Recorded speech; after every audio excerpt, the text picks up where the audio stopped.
자신을 도와서 선교에 협력했던 사람들의 명단을 소개하면서 이분들을 알아주고 존중해 주라 그렇게 부탁을 하고 있습니다. 그 가운데 이 브리스가와 아굴라 부부가 등장을 하고 있습니다. 로마서 16장 4절 보면은 이 바울이 브리스가와 아굴라 부부를 향해서 그들은 자기들의 목까지도 나를 위해서 내놓았다. 자기 목숨을 나를 위해서 내놓았다. 이렇게 바울이 얘기를 하고 있습니다. 이 성경을 보면 바울은 브리스가라 그러고 있고 누가는 브리스길라라 이렇게 얘기하고 있습니다. 그러니까 똑같은 사람인데 이 브리스가는 본명이고 브리스길라는 아마 애칭이다 그렇게 보고 있습니다. 근데 브리스가는 사실은 로마의 아주 귀족 집안입니다. 근데 아굴라는 유태인이고 그 유태인 남자가 로마에 가가지고 결혼을 했는데 그 로마의 귀족 집안의 딸인 브리스가와 결혼했다. 뭐 그렇게 볼 수가 있습니다. 성경에 보면은 보통 이제 남자가 먼저 등장하는 경우가 이제 주로 많은데 여기 보면은 아내인 브리스가가 먼저 등장하죠. 그래서 늘 브리스가와 아굴라. 예, 브리스가가 남편이 아니고 브리스가는 아내인 부인입니다. 아마 이 로마 귀족 가문 출신임에도 불구하고 바울을 도와서 열심히 선교 사역을 했고 아마 남편보다는 아내가 더 믿음이 좋았던 것 같습니다. 뭐 우리나라도 많이 그렇잖아요. 남편이 아내보다 믿음이 더 좋은 가정 그렇게 많지는 않습니다.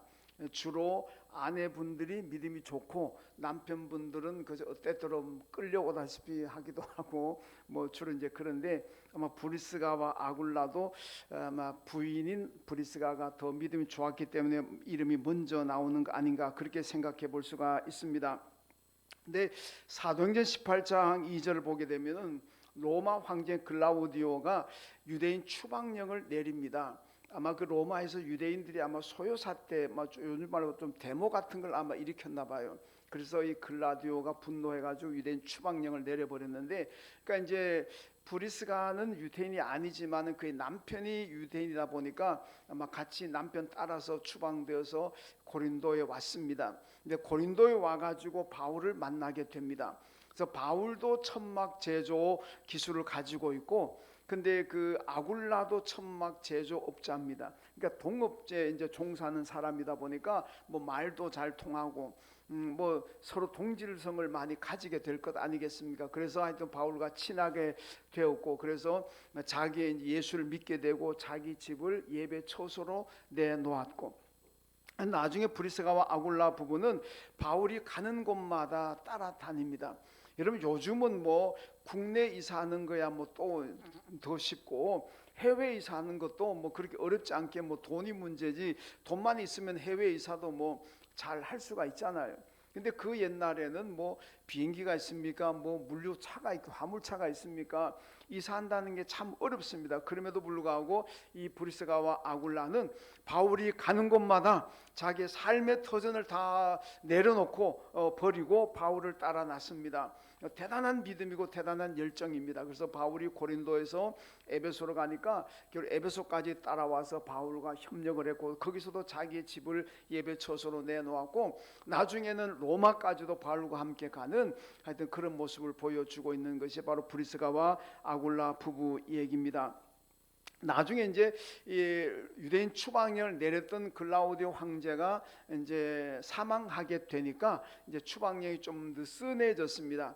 이때 틈을 타가지고 브리스가와 아굴라가 또 다시 로마로 가서 바울이 와서 선교할 수 있도록 모든 준비를 다 하게 됩니다.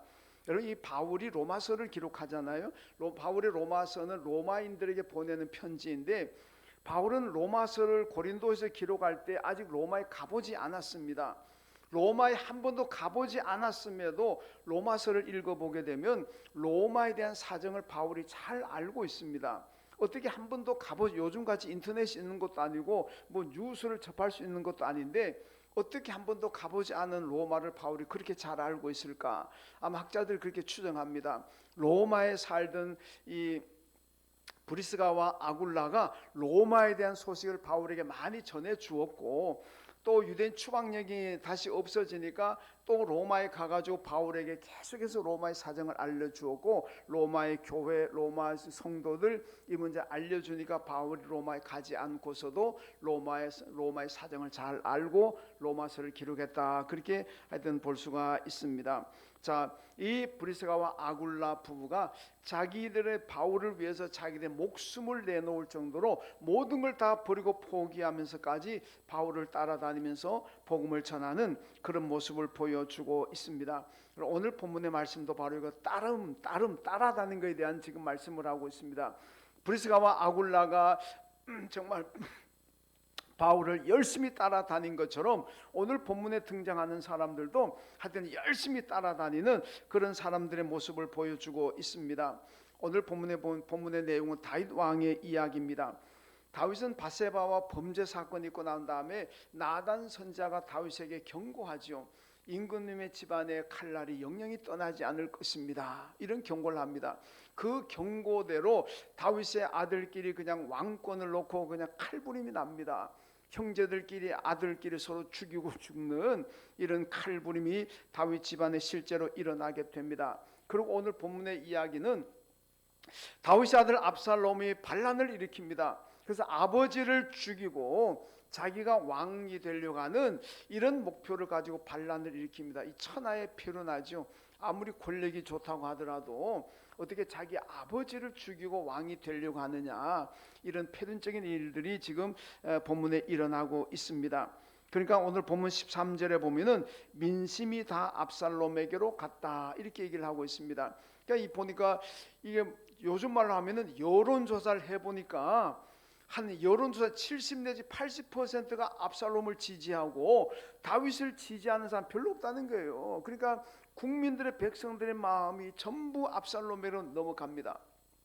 이러니까 다윗이 도저히 견딜 수가 없겠다, 빨리 도망가자, 우리가 살려면 빨리 도망가야 된다. 그래서 본문 14절에 보면은 다윗이 모든 신하들에게 빨리 도망하자, 여기 있으면 다 죽는다, 위급한 상황이라 그러죠. 다윗이 신하들에게 야, 우리 여기 있으면 다 죽는다, 빨리 도망가자, 빨리 도망가서 우리가 목숨이라도 좀 부지하자, 이러면서 다윗이 도피길에 오르게 됩니다. 이제 도피길에 오르는 과정에서 다윗을 도우는 아주 위인들이, 빛나는 사람들이 오늘 본문에 소개되고 있습니다. 우리가 닮아야 될 신앙의 위인들입니다. 우리가 사순절을 지나면서 우리도 예수님도 닮아야 되고 예수님도 열심히 따라가야 되는데, 자, 우리가 어떻게 하면 그렇게 살아갈까? 오늘 본문에 등장한 이 사람들 보면서 우리의 신앙을 다시 한 번 더 점검하고 또 결단해야 될 줄로 믿습니다. 자, 먼저 600명의 사람들이 지금 나오고 있습니다. 오늘 보면 18절 말씀인데 18절 말씀 같이 자 읽습니다. 시작. 그의 모든 신하들이 그의 곁으로 지나가고 모든 그렛 사람과 모든 블렛 사람과 및 왕을 따라 가드에서 온 모든 가드 사람 600명이 왕 앞으로 행진하니라. 아멘. 여러분, 사무엘상 22장에 보면은 다윗이 아둘람 굴에 사울을 피해서 아둘람 굴에 숨어 있습니다. 이 소식을 들었던 많은 한 400명의 사람들이 다윗을 찾아서 아둘람 굴에 갑니다. 근데 이 400명이 어떤 사람이냐? 사무엘상 22장 보면은 이 400명의 사람들은 환난을 당한 사람들, 빚진 자들, 원통한 사람들, 이런 사람들입니다. 쉽게 말하면 사회의 낙오자들, 어디 가서도 환영받지 못하는 이런 사람들 400명이 여러분 그 다윗이 있는 아둘람 굴을 찾아갑니다. 그래서 아둘람 굴에 가서 뭐 했느냐? 시편 57편에 보면 이 아둘람 굴에 모인 400명의 사람들이 열심히 하나님께 기도하고 열심히 찬양하고 여러분 열심히 어떤 비전을 꿈꿉니다. 그리고 감사하죠. 사실 보면 이 400명의 사람들은 지금 감사할 수 있는 사람이 아닙니다. 그들이 기도하고 싶은 사람들도 아니고 쉽게 말하면 사회 낙오자들인데, 이런 사람들이 아둘람 굴에 와가지고 그냥 기도하고 찬송하고 하나님께 감사하고 그러면서 하나의 비전을 가지게 되는 게 뭐냐? 우리가 이 민족의 새벽을 깨우자. 지금 사울 치하에서 영적으로 깜깜하고 암묵시대에 있는데 우리가 이렇게 하나님의 은혜를 입어가지고 이 민족의 국가의 새벽을 좀 깨워보자. 그렇게 결단하면서 기도합니다. 이들과 함께 나중에 다윗이 다윗 제국을 건설하게 됩니다. 그러면 거기에는 400명이었는데 오늘 본문에는 600명이 되었습니다. 아마 200명이 더 늘었습니다. 이 사람들은 오늘 본문 말씀 소개하는 거 보면은 아마 가드에서 온 사람들 이렇게 나와 있습니다. 그러니까 가드는 블레셋이죠. 그러니까 유태인이 아님에도 불구하고 하여튼 다윗을 따라서 목숨 바쳐 따르는 사람들, 그와 함께 600명의 사람들이 지금 나오고 있습니다. 이 600명의 사람들은 다윗과 동락하는 사람들입니다. 이 논공행상이라는 게 있잖아요.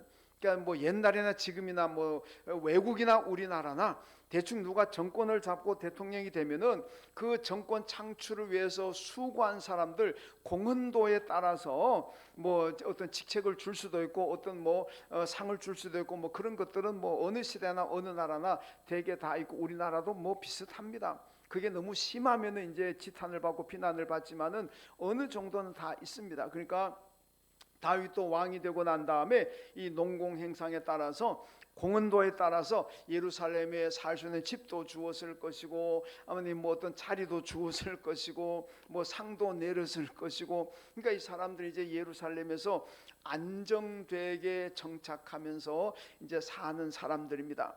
뭐 어디 딴데 뭐 예루살렘이 그 당시 중심이니까 도시잖아요. 거기서 내 집 있고 내 살 수 있는 어떤 뭐 재산 있고 그런데 뭐 그렇게 따라 나가지고 고생할 그런 마음이 있겠습니까? 그런데도 불구하고 다윗이 이제 토픽길에 오르니까 이 600명의 사람들이 전부 다 자기 집도 포기하고 자기 재산도 포기하고 이제 다윗을 따라 나서고 있습니다. 오늘 본문에 보면은 예루살렘의 집도 마련해서 안정되었습니다마는 모든 것을 버리고 칼을 차고 다윗을 호위하면서 나아간다 이렇게 말씀을 하고 있습니다. 이 부하들로 인해서 나중에 다윗은 다시 재기하게 되었고 나라의 황금기를 구가하게 되었습니다. 오늘 보면 19절 이하 말씀 보면 바로 그 이 가드 사람 이또라는 얘기가 지금 나오고 있는데 이 사람도 다윗이 그렇게 얘기합니다. 자네는 돌아가라고. 자네는 우리 유태인도 아니고 그 블레셋 사람인데 우리가 족속이 다른데 뭐 때 따라오느냐. 그냥 당신들 백성들 데리고 그냥 돌아가라. 그렇게 권합니다. 그런데도 이또가 뭐라고 하냐. 아닙니다. 나는 여호와 하나님의 이름으로 맹세하는데 내가 왕을 떠나지 않습니다. 내가 죽을지언정 왕과 함께 죽을 것이고 살아도 왕과 함께 살 것입니다. 나는 절대로 떠나지 않고 왕과 동행하겠습니다. 그렇게 얘기하고 있습니다. 여러분 결국 뭐냐? 은혜를 안다는 거 아니겠습니까? 자기가 이방 민족임에도 불구하고 다윗의 많은 은혜를 입었습니다. 그 은혜를 저버리고 나 혼자 잘 먹고 잘 살겠다고 떠나지 않을 것입니다. 다윗과 함께 죽으면 같이 죽고 살면 같이 살고 그렇게 하겠다는 것을 보여주고 있습니다. 은혜 보답하는 겁니다. 여러분 지금 우리가 사순절을 지나고 있습니다. 예수님께서 인간의 몸을 입으시고 세상에 오셨고 우리를 구원하시기 위해서 고난도 받으시고 십자가에 죽으셨습니다. 여러분 우리는 그 주님의 은혜 하나님의 은혜 가운데 지금 살아가고 있습니다. 여러분 세상에 나보다도 우리보다도 더 똑똑하고 유능하고 더 잘나고 더 마음씨도 착하고 그런 사람들 세상에 얼마나 많이 있습니까? 그런데도 하나님께서 오늘 여러분과 저를 선택하셨습니다. 이것만 해도 큰 은혜인 줄로 믿습니다. 이 은혜를 우리가 받고 살기 때문에 우리도 하나님 앞에 늘 감사하며 살아야 됩니다. 이거 예수님께서 우리에게 뭐라 그럽니까? 자기 십자가를 지고 나를 따르라 그렇게 말씀하셨잖아요. 너가 좋을 때만 날 따르고 십자가의 고난이 있을 때 날 따르지 않아도 된다 그렇게 말씀하지 않았습니다. 너희 십자가를 지고 나를 따르라. 예수를 믿고 예수를 따라가는 길에 비록 시험이 있고 환난이 있고 어려움이 있을지라도 그렇다고 해서 포기하고 그렇다고 해서 돌아가는 것이 아니라 어떤 어려움이 있어도 나를 따라오라고 주님 말씀하셨습니다. 여러분 우리는 주님을 따르는 길에 있어서 아끼는 것도 없어야 되고 인색한 것도 없어야 됩니다. 그냥 감사함으로 주님을 따라가야 될 줄로 믿습니다. 여러분 사무엘하 19장에 보면요 이 80세에 난 바르실레라는 노인의 이야기가 나오고 있습니다. 다윗이 도피 생활하는데 아무것도 없잖아요. 예루살렘 나와서 돈 가지고 온 것도 없고 양식을 가진 것도 없고 그러니까 바르실레라 이 노인이 참 부자였는데 자기 사채를 털어가지고 다윗과 그의 부하를 다 먹여 살렸습니다. 이제 압살롬의 반란이 진압된 후에 다윗이 환궁을 하면서 바르실레 노인에게 정중히 요청합니다. 영감님, 그동안 나를 돌봐주셔서 너무 감사합니다. 이젠 제가 영감님 모시고 가서 예루살렘 왕궁에서 영감님이 돌아가실 때까지 내가 내 아버지처럼 잘 모시겠습니다. 나와 함께 같이 가십시다. 정중히 요청합니다. 그때 바르실레가 어떻게 얘기합니까? 임금님, 아닙니다. 이제 내 나이가 80이 되었는데 이제 가서 내가 무슨 영화를 보겠습니까? 나는 그저 임금님이 좋아서 그냥 한 것뿐입니다. 어떤 대가도 바라지 않습니다. 어떤 자리도 나는 바라지 않습니다. 그냥 임금님이 좋아서 대접했고, 이제 임금님이 다시 왕권을 회복하고 이제 환국을 하니까 나는 그것으로 너무 감사하고 너무나 만족합니다. 그러잖아요. 여러분, 이 바르실레의 이 고백이 오늘 예수를 따라가는 우리의 신앙이 되고 고백이 되어야 합니다. 하나님께서 나를 선택하시고 나를 사랑하셔서 구원하셨습니다. 그렇다면 우리도 어떤 대가, 어떤 바라는 것도 없이 그냥 예수를 따르고 그냥 믿음의 길을 가야 될 줄로 믿습니다. 왜 하나님, 내가 이렇게 예배 열심히 드리고 이렇게 내가 헌신하고 봉사하고 충성했는데 왜 날 요 모양 요 꼴로 만들어 놓습니까? 왜 나에게는 좀 세상 사람들이 가지고 누리는 거 그 많은 거 나는 좀 주면 안 됩니까? 내가 이렇게 열심히 노력했는데 왜 나에게 대가를 안 줍니까? 그러지 말자는 겁니다. 여러분, 나를 선택하시고 나를 구원하신 것에도 감사한데 그 다음엔 덤으로 살아가는 겁니다. 있으면 있는 대로 좋고 없으면 없는 대로 좋고, 그냥 우리도 이 바르실레처럼 그냥 하나님이 좋아서, 예수가 좋아서, 그래서 믿고 예배하고 주님의 몸된 교회를 위해서 충성하고 헌신해야 될 줄로 믿습니다. 대가 없다고 해서 내가 이렇게 열심히 하는데도 하나님 내게 축복 안 준다고 해서 실망하고 낙심하고 교회를 떠나고 예수를 떠나는 이런 사람들 되면 안 된다는 겁니다. 여러분, 하박국이 뭐라 그럽니까? 하박국이 고백하잖아요. 밭에 소출이 없고 포도나무에 무화과나무에 열매가 없고 우리의 양이 없고 외양간에 소가 없어도 나는 나를 구원하신 하나님으로 말미암아 기뻐하고 만족하고 감사한다 그러잖아요. 여러분, 우리의 육신의 삶에 이런 부족한 거 있습니까? 모자라는 거 있습니까? 그래도 우린 기뻐하고 감사합시다. 왜? 하나님께서 나를 사랑하셔서 구원하셨기 때문에 그 은혜 생각한다면은 어떤 대가도 바라지 않고 예수를 따라야 되고, 눈에 보이는 것 가진 것 없을지라도 우리는 감사함으로 주님을 따르는 그 결단과 그 믿음이 우리 사순절의 믿음이 되어야 될 줄로 믿습니다. 이런 시편 49편에서 얘기하잖아요. 제가 가끔 얘기하잖아요. 시편 49편 뭐라 그럽니까? 한 사람을 구원하는 값이 너무 커서 온 세상의 돈, 온 세상 금은 보화를 다 모아도 한 생명을 구원하지 못한다. 여러분, 이 세상에 돈이 얼마나 많습니까? 이 세상에 요즘 금값이 엄청 비쌉니다.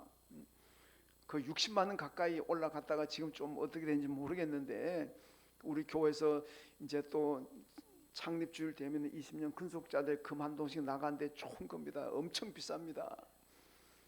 요만한 한 돈이 거의 60만 원 가까이 가는데 이 세상의 금을 다 모아보세요. 얼마나 돈이 많겠습니까? 달러가 얼마나 많은데요.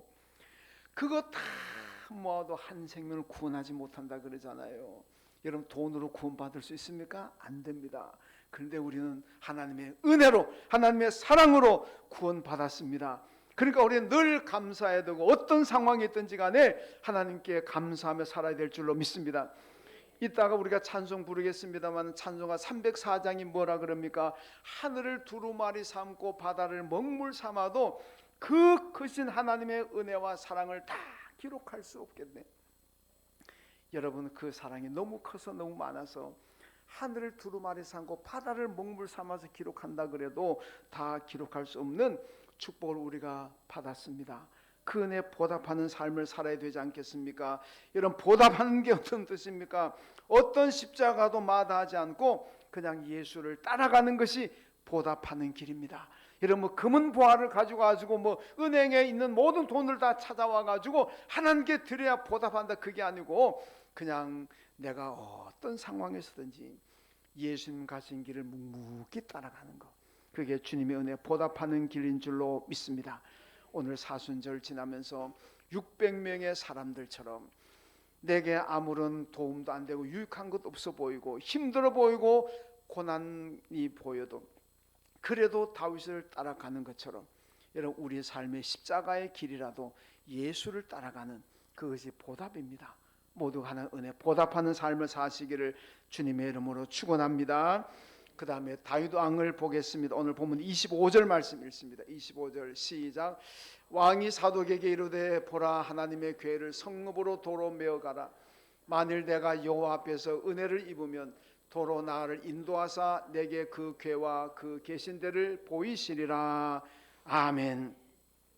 여러분 지금요 대제사장 다윗 시대 대제사장이 두 명입니다. 하나는 사독이고 하나는 갑자기 생각 안 나네. 아비아달. 예. 사독과 아비아달 두 사람이 쌍두체제라 그럽니다. 다윗 시대 솔로몬 시대가 가게 되면은 이제 아비아달이 없어지고 사독 이제 독단 체제로 갑니다만은 다윗 시대는 대제사장 두 명입니다. 이 두 명의 대제사장이 이제 왕이 도피길에 오르니까 법궤를 가지고 옵니다. 법궤를 가지고 법궤와 함께 지금 가려고 합니다. 여러분 이스라엘의 법궤가 어떤 것입니까?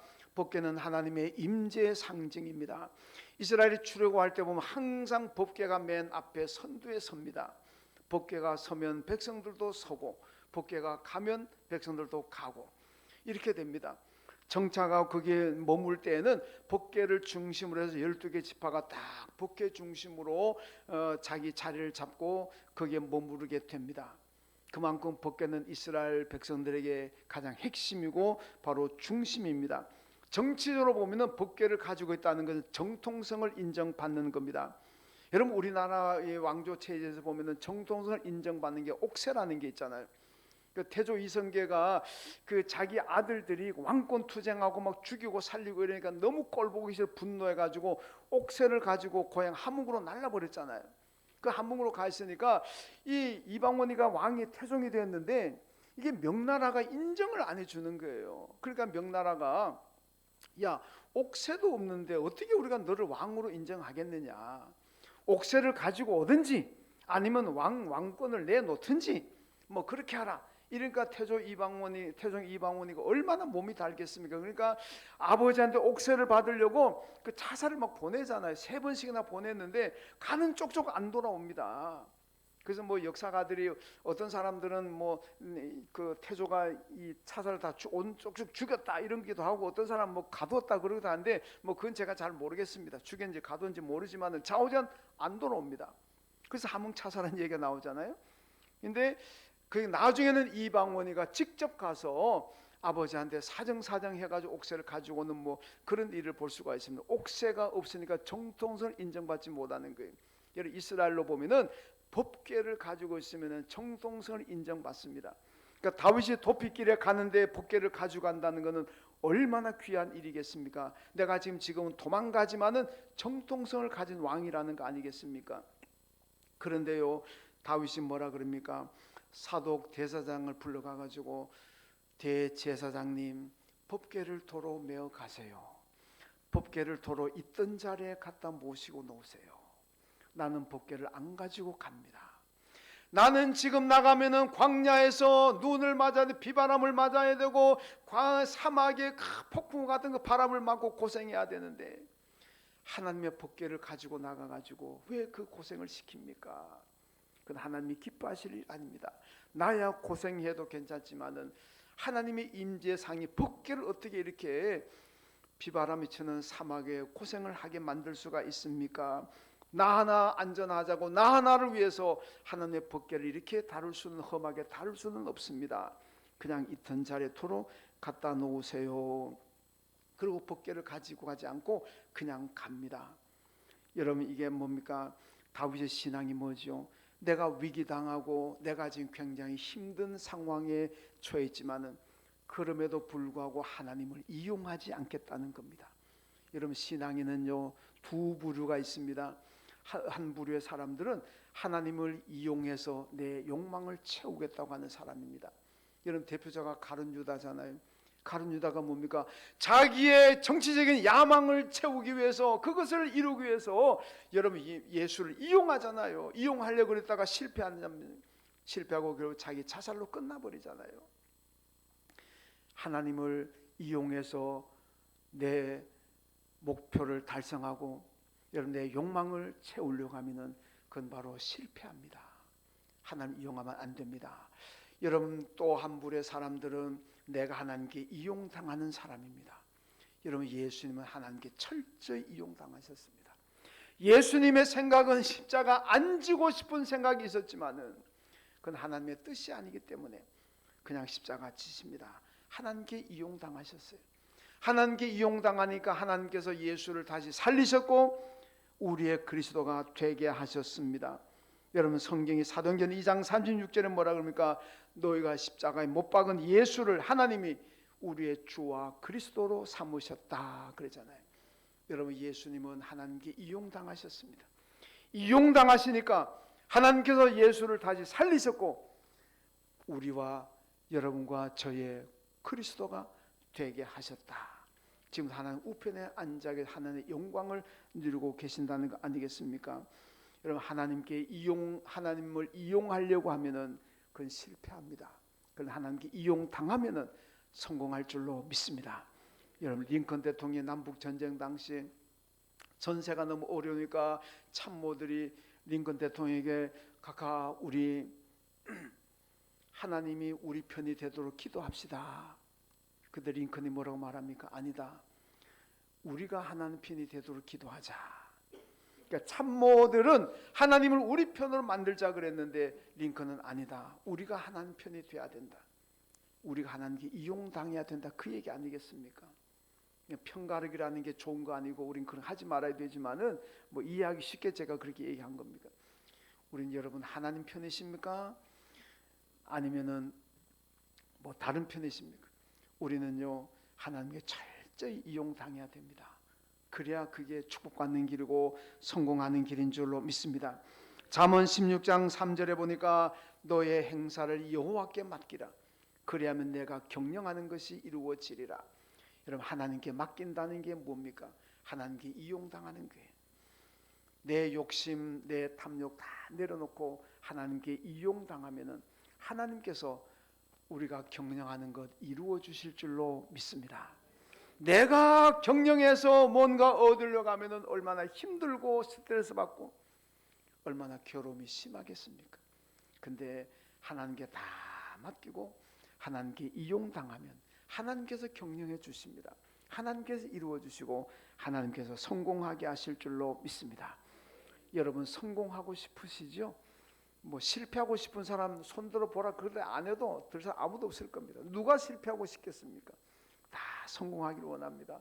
저도 목회에 성공하기를 원합니다. 성공하려면은 600명처럼 어떤 상황에서도 예수님을 따르면은 성공할 줄로 믿습니다. 성공하기를 원한다면 다윗처럼 하나님을 이용해서 내 욕심을 채우려고 하지 말고 내가 하나님께 이용당함으로써 하나님의 뜻을 실현하는 그런 도구가 된다면은 성공할 줄로 믿습니다. 여러분 모두 사순절에 주님의 뒤를 따름으로 성공하는 사람들 다 되시길 주님의 이름으로 축원합니다. 하나님 아버지 감사합니다. 오늘 사순절을 맞으면서 지나면서 오늘도 다윗과 600명의 사람들을 봅니다. 이 600명의 사람들처럼 우리도 예수님을 따르는 길에 어떤 험난한 과정이 어떤 고난이 있을지라도 다 주님을 따르기를 결단한 저희가 되게 하여 주시고 또 사순절 지나면서 다윗처럼 하나님을 이용해서 내 욕망을 채우려고 하는 것이 아니라 내가 하나님께 이용당함으로써 하나님의 뜻을 이 땅에 실현하는 도구로 살아가기를 결단할 수 있는 우리 모두가 다 되게 하여 주옵소서. 예수님의 이름으로 기도하옵나이다. 아멘. 하나님 아버지 드릴 수 있는 믿음 주어서 감사합니다.